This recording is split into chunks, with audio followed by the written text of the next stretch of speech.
and welcome back to another episode of the Employee to Boss podcast. I am your host, Haley Hayhurst, the owner of Espresso Podcast Production, a full-service podcasting agency specializing in editing, marketing, and strategy. Today, I have a really awesome episode all about money mindset from business coach and sales expert Sarah Walton. She's been featured on the Today Show, speaks at women's conferences all over the world, and has helped hundreds of women start and grow businesses that they love. So she tells a very heart-wrenching story about how she grew up in a low-income household with a single mother, and how she now is helping moms turn their passions into businesses that they love so that they can support their families. And she really uses her own experiences in her coaching. One of the things that she talks so much about that I absolutely love and agree with is the importance of getting money in more of the hands of women, and how women really support each other when they have money, and the power that women have in the world when they have money. So this episode, there's so many amazing tips, whether you are $100,000 in debt, or you have a thriving business, or maybe you're in a corporate role with a very well paying job, but you really just want to start your own business. This episode is so empowering, and there are so many actionable tips in here. So Sarah transitioned from just being another coach to being a change maker. And I really think that this episode packs so much value and power, so I cannot wait for you to listen. If you have any questions, be sure to connect with Sarah and I, and we would love to answer anything that you have, or really just connect with you. I mean, online businesses thrive due to community, so be sure to reach out. If you're listening and love the Employee to Boss podcast, be sure to leave us a review. It means the world to us. And I am just very excited to be interviewing more and more amazing women who, if you're listening to this podcast, there's no way that this will not transform your business and life. Another amazing topic that Sarah talks about is her own podcast and the benefit that that has on her business, which I always ask anyone with a podcast who comes on my podcast about this, just to reinforce the power of podcasting. As you know, I'm a podcast manager and strategist, so this is my all-time favorite topic. There's just so many great things we cover in this episode, so let's dive right in. Hi, Sarah. Welcome to the Employee to Boss podcast. I am so excited to have you here. I'm so happy to be here with you, Haley. I'm really looking forward to this conversation. Yeah, me too, because I think money and mindset are all things that people that listen to this podcast care about a lot. And those are the two things that hold a lot of new entrepreneurs back, or even seasoned entrepreneurs back from scaling. So I'm really excited to dive into this with you. Yeah, I do. I agree with you. I think it's the number one killer of businesses. Yeah. And when someone is doing exactly what you're helping people do, when they're moving from, being an employee to actually starting something, it is that money mindset can really trip us up, and in ways I think we don't even know. Yeah, totally. Do you want to start off by telling us about yourself and your business and really your journey to entrepreneurship? Sure. I mean, it starts when I was 5, if that's all right. I started young. No, yeah, but it I love started, that. I mean, I was raised really, really poor. Okay. So I had a single mom. And when I say poor, people are like, yeah. Like, we at times would have like half a loaf of bread in the cupboard that my mom had made from scratch and a jar of honey, like the end, right? No mustard, no mayo, like nothing, right? That was what we had.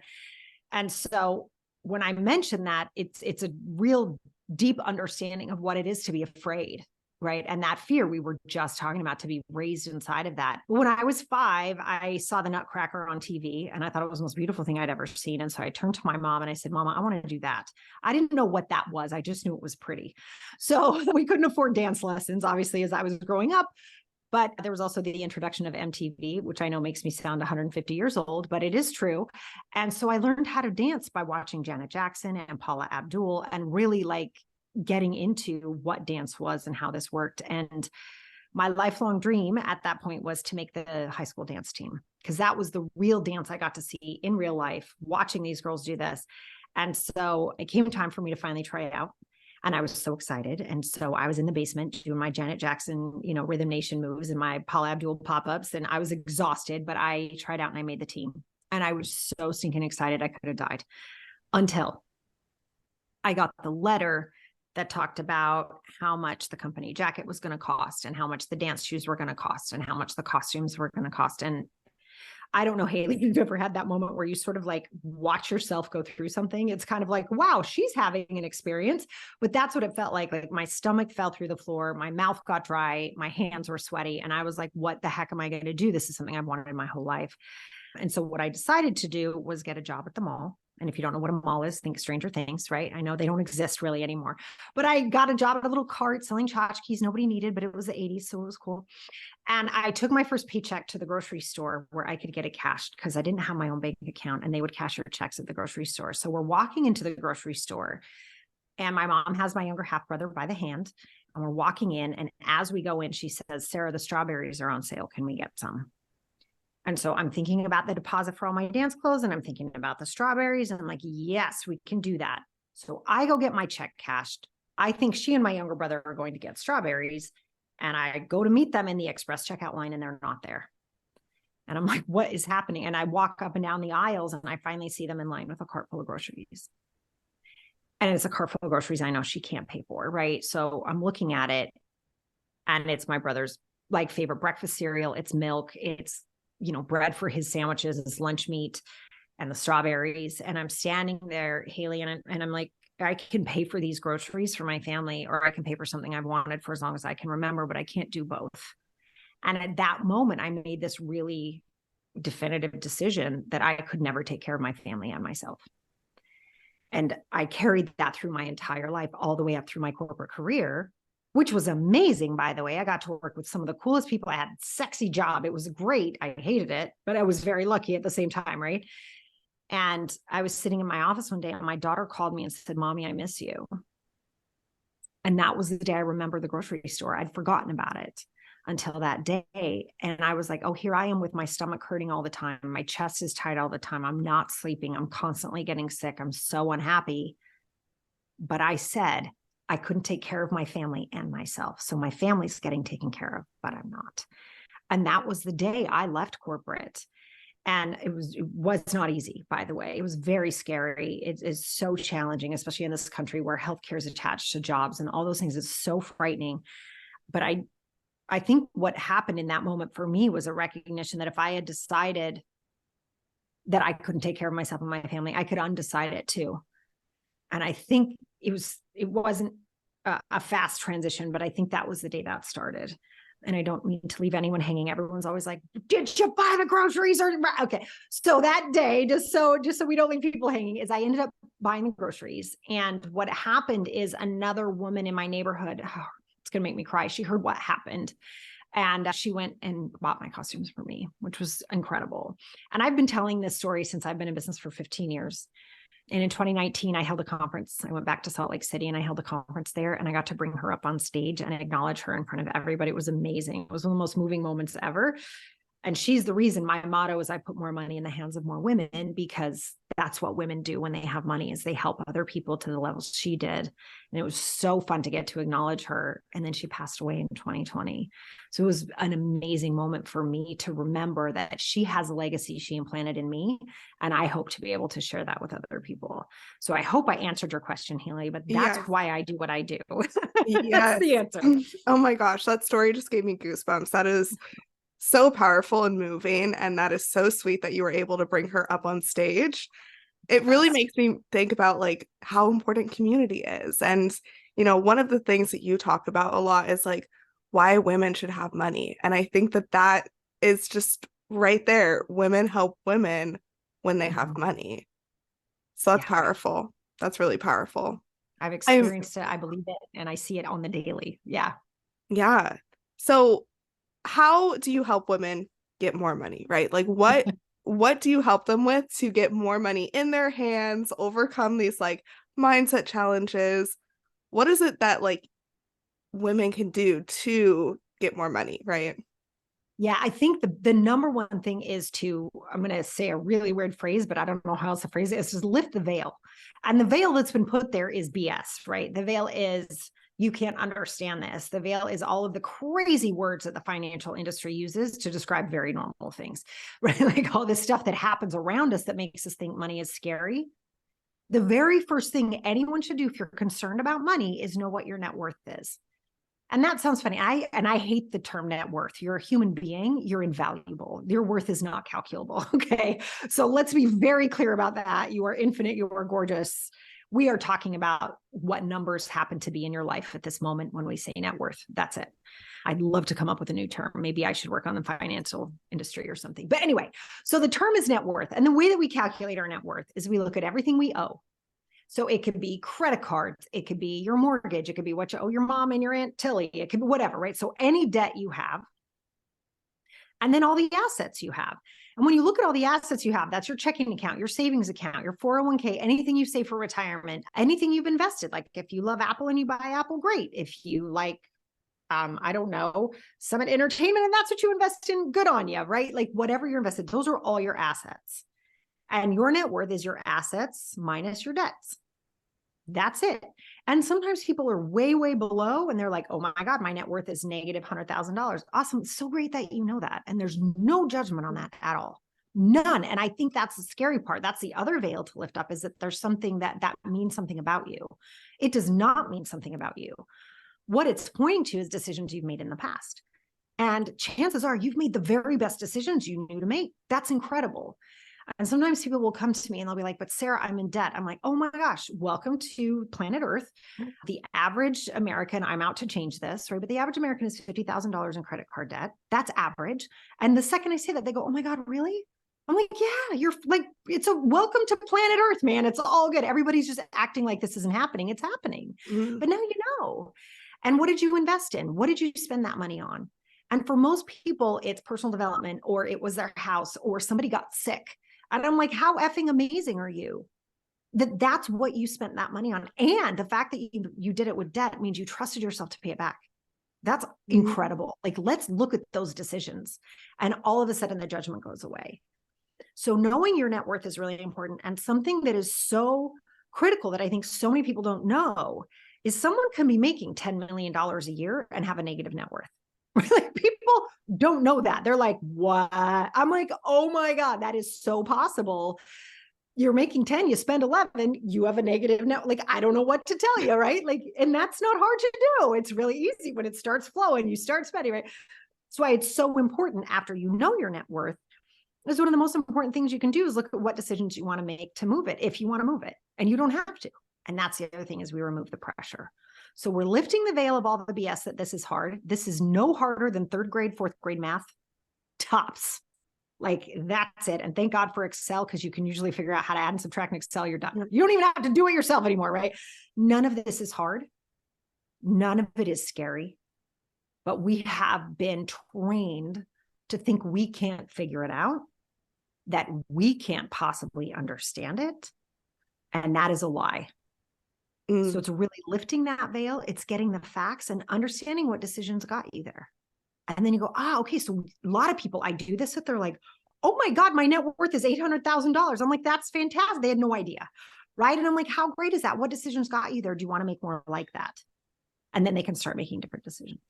Is that helpful? Was that like, oh my gosh, that was so yes, yeah. Because I love the way that you think about it, right? Like that's right there. Again, I'm like having an emotional day or something because I got goosebumps again. So I think just relieving that stress of people, because like I said, that's why so many people don't start their businesses or invest in the coach or whatever it may be. And one of the things that you mentioned, personal development, I want to talk about that because that can be a hard thing, especially for women to invest in.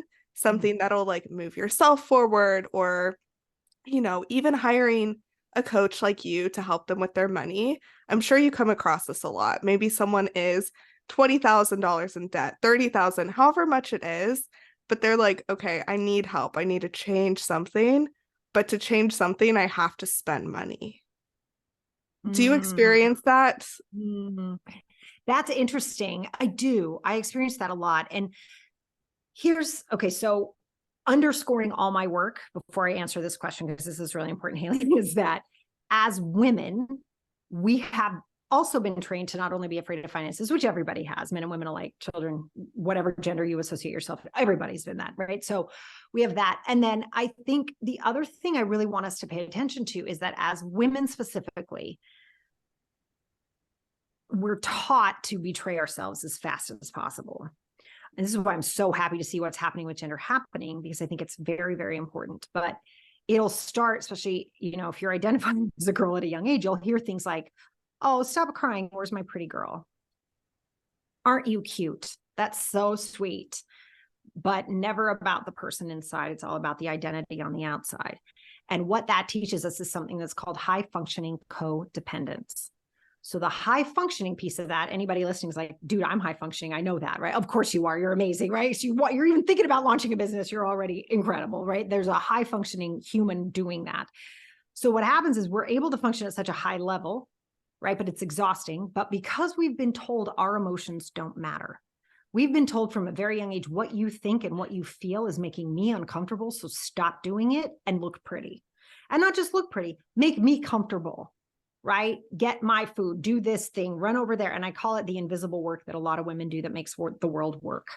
Right? And every woman I know goes, oh my God, I just did that today. And then the next time they're making a bed, they're like, this is the invisible work Sarah talks about. I'm like, yeah, that's the stuff, right?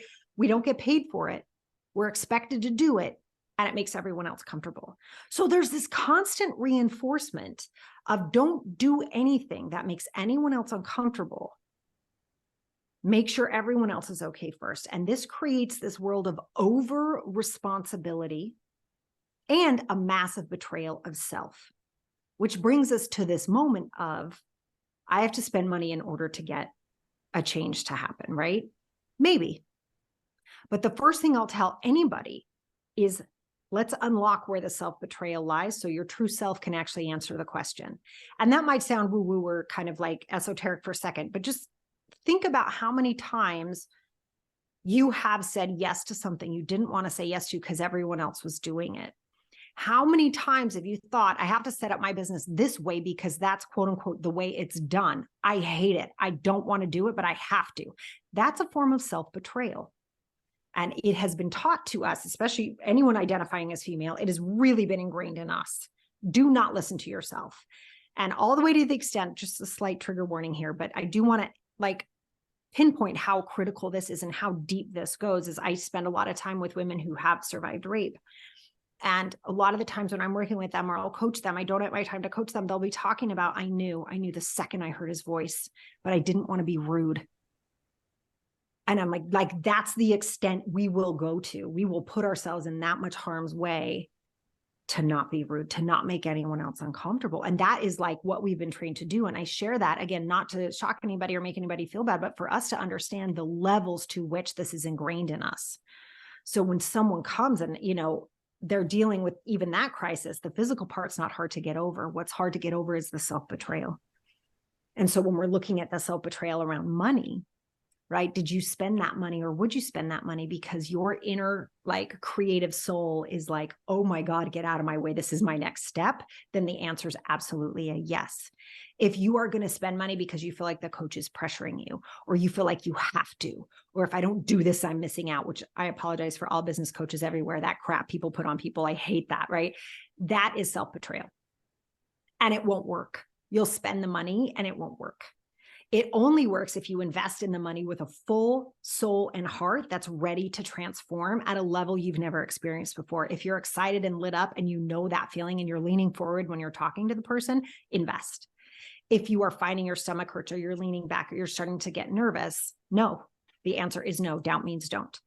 And so if we can start to learn about our financial transaction from that emotional standpoint, because every single person's purchase is emotional. There's not an emotion. There's not one purchase we've made ever, from socks, underwear, shoes, purses, coaches, houses, doesn't matter. Every purchase is emotional.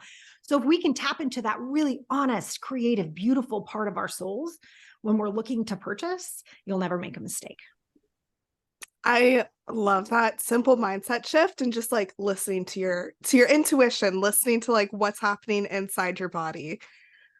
I would love to learn more about like you said when you left corporate, it was scary, right? It was nervous, you were nervous to like go into your own business, but you knew probably with a whole body yes that was like the next path, right? Can you share like how you got into the entrepreneur space? Like what were some steps that you did to like actually start your business? For anyone who's kind of like in that headspace right now, what were maybe like a couple steps that you took? Yeah, such a good question. And no one ever answers that question, do they? They're like, well, yeah, no. Okay, so here's what happened. I came home and I cried and I was totally terrified, right? I remember too really talking to my dad, like 3 a.m. phone calls, being like, what have I done? I'm so stupid. Oh my God.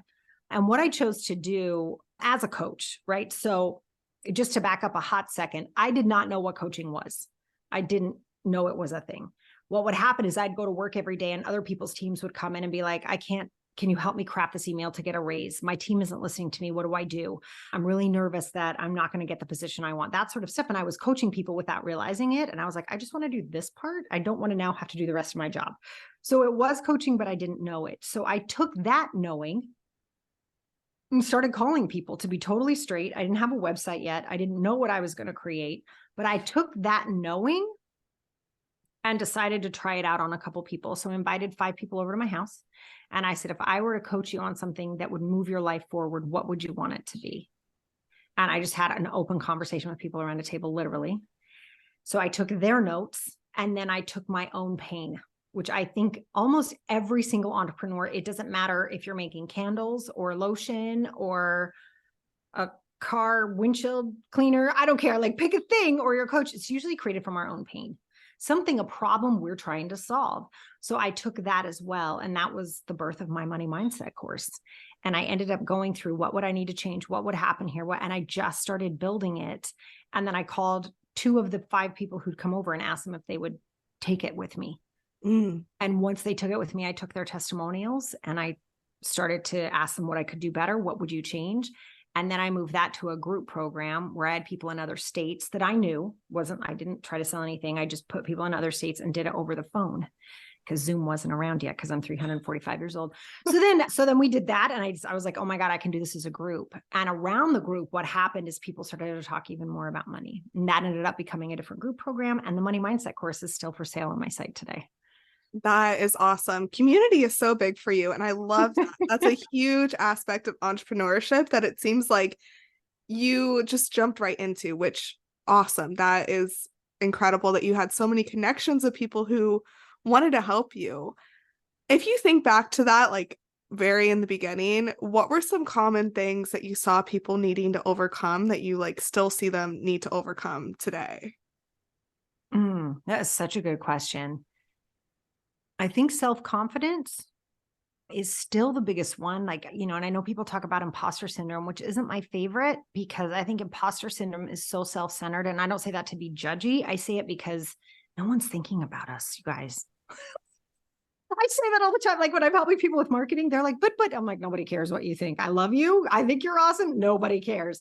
So I think this idea that if you can solve a problem and you let someone else know that, your own self-confidence will increase, not in an ego way. It's very gentle and it's a very slow move to, oh my God, I'm really good at this. And it takes a hot second. Like again, apologies for business coaches who promise immediate change, right? It takes a hot second for you to understand your work is actually impacting people. Like it really helps. And I think that's why I like that I feel lucky that I started with doing it for free for people and just like, dude, if it sucks, just tell me, it's cool. I'll fix it. That takes confidence to ask that question. And I think people still get scared to ask it. They're like, I don't want to know if they hate it. I'm like, well, they're not talking about you. They're talking about the offer, whatever that is, physical or service. And I think when we can start to make that separation, the self-confidence increases.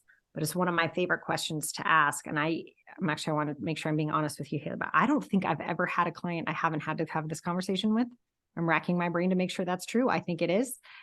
And the question is, what does the business need you to do next? Not you.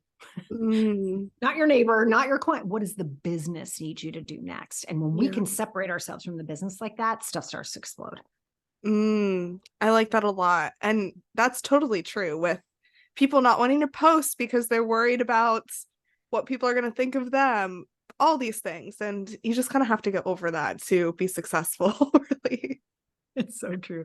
The only thing they're thinking when they see your post is, can this person help me? Exactly. That's it. Does it They're not, resonate with yeah, me? Like, that's it. what do I feel? So that is such a good thing to remember. You also share, a lot about some myths that we keep in our head. We talk about self-confidence, but we also like have these other truths that we tell ourselves. I heard this thing where we have our money beliefs ingrained in us at like 5 years old or something like that, where whatever was going on when we were like developing, that's kind of like those thoughts that we have now. So, do you have some myths that you want to debunk here on the Employee to Boss podcast? Yeah. Okay. So myth number one that we're all born into is that more is better. I do think after 2020, we're starting to understand a little bit more about that. Like, people started to be like, is more better? I don't really care about that car. I don't really care about all this crap I have in my house. Like, people started to see that might just be a myth. It's coming back, right? People are consuming at a massive level again, right? So we know the myth is still ingrained, and that is that idea more is better. And that is such a losing mentality, because even if you hit a goal, let's say your goal is to hit 6 figures in your business, well, $1,101 is better than it's like, you can't win this game. If more is constantly better, you can't, you're done. It's over. You can't. So it's like, it starts to add this pressure to us. So I think that's myth number one. And the other myth is that there's not enough, is that somehow there's this massive zero sum game going on, and that is inaccurate. That doesn't mean some people aren't suffering, and it doesn't mean some people don't have access, a lot of access to things. But the idea that there's not enough is one that does more damage to people, I think, than anything else. And when people say, but Sarah, there isn't enough, I say, really? Go to a garbage can at an amusement park and tell me there's not enough food. Go tell me that, right? Because it's not accurate. We might be having issues with water in the future, but don't tell me we can't desalinize water, because we can. We're right. So there's always enough. And then the other thing I'll talk about, this is another reason I want more money in the hands of more women, is we can drop bombs within inches of where we want to. Within inches of where we want them to be. Why can't we drop food, water, and medicine within inches of where people need it? That is a lie. That is inaccurate. And it's one of the reasons I want more women to have more money, because we would drop food, medicine, and water on other people's children, not bombs, right? So this idea that there's not enough is just inaccurate, but it really takes over. And I have a really funny video on YouTube where I talk about musical chairs and how much I hate that game, because it teaches kids there's not enough. Knock over your friends, beat people up, scoop, like, what are we teaching these kids? Yeah. Right? It's crazy. It's like, what? Anyway, so that's the other myth. And then the final myth is the clincher. And this myth is that this is just the way it is. It's just the way it is. Like, I don't even know why you're trying. And that goes back to the self-betrayal for women, right? Oh, you hate doing social media that way? Well, too bad, because that's the way it is. Like, is it though? Is that true? Is that real? And really starting to push against that, because if you find yourself saying, I just can't break through this next number, or I just can't get visible online, you're shutting down your brain's ability to give you solutions. And that really is what our brain is designed to do. And if we can stop with the statements like, that's just the way it is, and instead ask the question, well, what if this wasn't the way it was? Then your brain can get to work for you. And it's amazing. We've all had shower moments, right? I call them shower. You're like in the shower, you're like, this is the best idea ever, right? It's like, oh my God. Well, that happens because your brain was working on a question. Yeah. And so that's the only way that can happen. And so we really want to look at releasing, this is just the way it is, or I've always been like this. That's the thing. We don't look at ourselves and where we're rigid. Well, this is just the way I am. Is it though? Well, what if it wasn't the way you were? Oh my God, right? What's possible now? And starting to open ourselves up instead of shut ourselves down. So those are the 3 myths. I hope that was helpful. That was so helpful. Oh my gosh. I really love the way that you think about everything from money to like empowering women and all of these things. Like, I just love the mindset and what you're sharing. I know we're jumping around a lot of different topics, but I feel like you have so much knowledge that I just want to like dive into every single thing. And You're very kind. Yeah. well, I mean, it's just like awesome. The things that you're saying and the things that like anyone who listens to this, they're going to feel empowered as well. They're going to think, oh, my debt is not as crazy as I thought it was, or oh, I can start that business and I do want to be with that business coach, or I do want to do XYZ. And so that is just awesome. And as a podcast producer, right, you have a podcast. So I always love to ask about these questions. So tell us about your podcast and a little bit how you're building like your influence with that, what people can expect to hear on your podcast, things like that. Yeah. Oh, thank you for that. Well, I love our podcast. Not the best though, Ashley. Come on. The best, right? I love them so much. And for anybody who hates social media, podcasts. Anyway, all right. So my podcast is called the Game On Girlfriend Podcast because the game is on. This is not your practice life. We've got one shot. Let's go. It is for women in business specifically, though people have been like, I found you because you did a podcast episode on Roe v. Wade. I'm like, I did do that. Yes. It's like, because it's that I had to do a podcast on that, for example, because I feel that decision directly takes money out of the hands of women. Right. So I had to say something about it. So there's things like that where it's kind of an overarching view of how we as the feminine side of our race are navigating the world as it's been designed so far, what we're doing to change that, and how can we support each other in changing it even more. So you will hear episodes like that. Those are usually my solo episodes. My interview episodes are with other entrepreneurs. These are women who have made businesses that I think are just freaking bananas amazing. We have everything from a woman who creates quilts from your kids' team jerseys and stuff, which is so, I'm like, thank God, because my closet was filled with crap I didn't want. Now I have a beautiful blanket, right? Things like that. We have other women who've discovered how to deal with menopause through mushrooms, and taking mushrooms every day, and women who create art for your pets. Like, I just love it so much. And it's just this idea that if you have talent, if you have expertise, and you have experience, you really can create a business. And so I try to highlight businesses that are a little bit unusual or a little bit different and bring people in with different perspectives on that. I love being a podcast host so much. I think it's one of my favorite things I do, because who doesn't want to have conversations all day? It's like the best, right? It's like the best. So I do love that, but that's what you can count on me for. That's awesome. Yeah. And just like that, you're able to have these solo episodes where you're sharing information on different topics. And I love that because, yeah, Roe v. Wade, while it doesn't directly, it's not directly connected to your business, it is. There's so many things that affects that I think people don't really dive into as much as we should. Sure. Absolutely. Yeah. So, Sarah, where can people, how can people work with you? What different offers do you have? Because I know you have a couple different things that you offer on your website. So do you want to take us through those? Sure. Well, I always say to people, like, listen, if you've never worked with a coach before, you're a little bit nervous or you want to try me out, I would definitely say start with the Money Mindset course. It's not super expensive and there's a payment plan, and it might just sort of help you get a feel for who I am or what I offer. And it's not going to break your bank, right? It's like this really great option. So I always tell people that is up all the time. Go get it, work the program, see how it feels for you.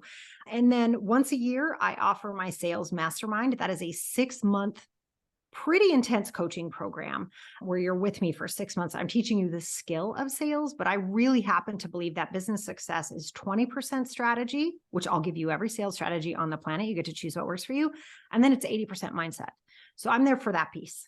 And the other thing I do in the sales mastermind is I'll review your copy. I'll review your emails. I'll review social media posts if you want me to. And I'll really give you, my expertise on marketing copy, on what works, why it works, what your goals are, that sort of thing. And then I also have my Abundance Academy, which is a year-long container. I mean, it is, because I think it takes a year to practice abundance in all levels. And it's not so much a course, it is a coaching experience. You're with other people. We meet once a week. I give you in-depth training on human behavior, what happens, how to deal with hard issues. We have the credit card debt elimination tool in there. We talk about all the gooey goodness, how to set goals that matter and what to do in moments when you really are feeling pinched or you're feeling like things aren't working. What do you do? How to use the laws of abundance. So it's a very tangible, practical use of abundance. Because I know for so many people are like, just be abundant. And you're like, what the heck does that mean? Right. So it's really this down to earth, in-depth program. Yeah. I love that you have all three of those offers. That's awesome. So, Sarah, this is how I start wrapping up every podcast interview that I have. I would love it if you could share 3 action steps that the audience can take to move forward in their business, life, money, wellness, whatever it is. What 3 steps do you challenge the audience with today? Oh my God. Know your net worth. Know it right now. I would say the other thing is challenge anywhere in your life today, right now, anywhere where you have said to yourself, oh, well, that's just the way it is, or that's just the way I am, or that's just the way they are. Challenge that, open it up to a question. And then the third thing, I'm just going to be really brazen and say, go get the money mindset course. You have got to know what your relationship is to money. Who helped you create that? Where did that happen? And rewrite it now as an adult with a fully functioning brain and really love up on your relationship to money, because it is the most powerful tool we have access to right now. And you should use it and love it and enjoy it to the fullest. I love that. Because, yeah, if we know where our beliefs come from and we know why we do the things that we do, we can change those things, because you can't change them without being self-aware. So, very important. Well said, Haley. Well said. Sarah, where can people find you? Yeah, well, I do the Game On Girlfriend podcast. You can come and hang out with me on YouTube. It's one of my favorites. Once a week, I turn on my phone and start talking. Heaven help us all. We never know what's going to happen. That's called Sarah Uncut. You can come hang out on my website. And once in a while, I'm on Instagram. Awesome. I will put all of those in the show notes, as well as a link to the money mindset course and all of those good things. So thank you so much, Sarah, for being on the podcast today and really sharing all of your knowledge with us. Thank you so much for having me. It was such a joy, and you asked the best questions. Oh, well, thank you. Thank you for listening to the Employee to Boss podcast. If you made it to the end of this episode, I hope that you implement the actionable steps from this week's experts so you can get started with your business today. Please rate, review, and subscribe to the Employee to Boss podcast on Apple Podcasts, Spotify, YouTube, or wherever you listen to your podcasts. It helps more than you could ever imagine. Remember, a little progress each day leads to big results. We come out with a new episode every Tuesday. To access our show notes, transcripts, and courses, please check out espressopodcastproduction.com.